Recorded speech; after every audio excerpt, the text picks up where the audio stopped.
Salve amici, benvenuti sul mio canale. In questo video vi mostrerò l'installazione della cappottina Sprywood sulla mia barca.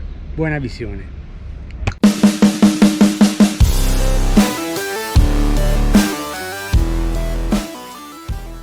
Buongiorno amici, allora siamo pronti per iniziare l'installazione della nostra cappottina Sprywood insieme al nostro amico Vincenzo della Lucente Inox. Buona visione! Dopo aver preso le misure della tuga e realizzato gli archi in inox, la prima cosa è stata quella di forare la tuga nelle apposite guide per installare i supporti degli archetti. Ovviamente prima di avvitarli sulla tuga si utilizza del sigillante bianco per evitare eventuali infiltrazioni d'acqua. Una volta applicati i supporti per gli archetti si procede all'installazione degli archi, non prima però di averli misurati con accuratezza e poi tagliati nella misura giusta. In descrizione vi lascerò il link degli artigiani che mi hanno eseguito i lavori. Guardando su internet avevo trovato dei siti che vendevano delle cappottine Sprywood già assemblate per la mia barca, ma mi sono reso conto che i prezzi erano molto alti, quindi ho deciso di farmi realizzare separatamente la struttura inox da un artigiano specializzato nella lavorazione dell'inox e la cappottina da un bravo tappezziere. In questo modo ho risparmiato una bella cifra. Ho scelto io l'inclinazione dell'archetto, in particolare per quanto riguarda la posizione al di sotto del bimini. Dopo aver posizionato l'arco principale della struttura, si passa poi al posizionamento dell'archetto secondario, in modo da dare la struttura e la forma definitiva allo Sprywood.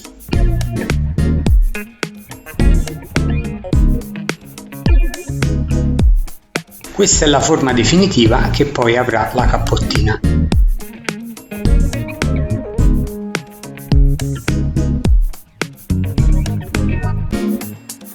Dopo aver posizionato in maniera definitiva la struttura di sostegno, è il momento da parte degli artigiani che poi realizzeranno la parte in tela di prendere le misure esatte e attraverso delle dime in plastica per realizzare poi la cappottina in maniera definitiva.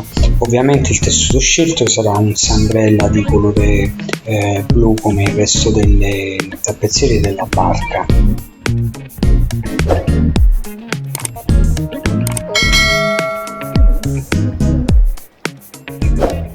Ragazzi, siamo con Gino e Lino del punto tende di Antonio Lettera Pozzuoli. Buongiorno. E adesso procederemo con l'installazione del nostro Sprywood. Gli attrezzi sono già pronti. Viene montata la canalina sulla tuga, all'interno della quale correrà poi la base dello Sprywood. Ovviamente anche la canalina al di sotto dei fori porterà del sigillante per evitare infiltrazioni d'acqua. E finalmente si procede al montaggio della tela.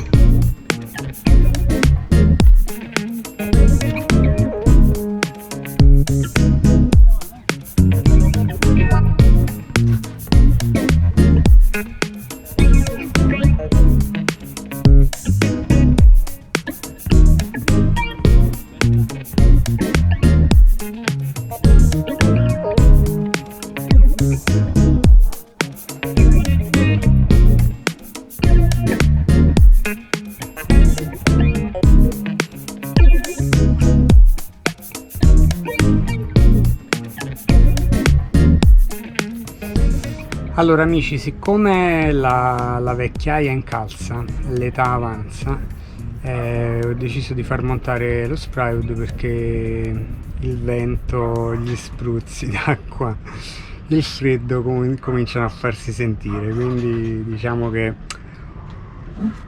ho sentito l'esigenza di avere la cappottina Sprywood per stare un po' più al calduccio.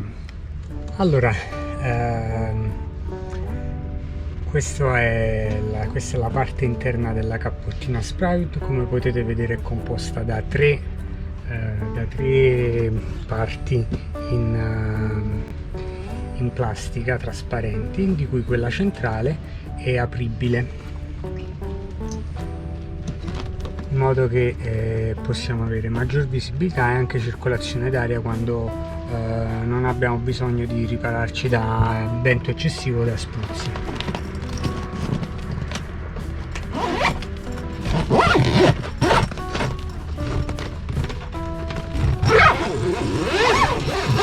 Ecco qui, quando è chiusa in questo modo c'è, diciamo, la parte del pozzetto e del tambuccio è molto riparata. Allora, il montaggio dello Sprywood è stato ultimato, il risultato è soddisfacente. Diciamo che il lavoro in totale, la realizzazione degli archi più la struttura in sambrella mi è costato circa 1.500 euro rispetto a un prezzo medio molto superiore. Quindi niente, se non ci resta che provarlo. Ho provato la cappottina in navigazione e devo dire che trascorrendo la notte in rada qui a Sorrento, il pozzetto di notte è veramente molto più caldo e accogliente, quindi sono molto soddisfatto. Ok ragazzi, il lavoro è finito, spero vi sia piaciuto il video, vi sia stato utile. Se anche voi volete fare uno Sprywood per la vostra barca, e ci vediamo al prossimo video. Ciao!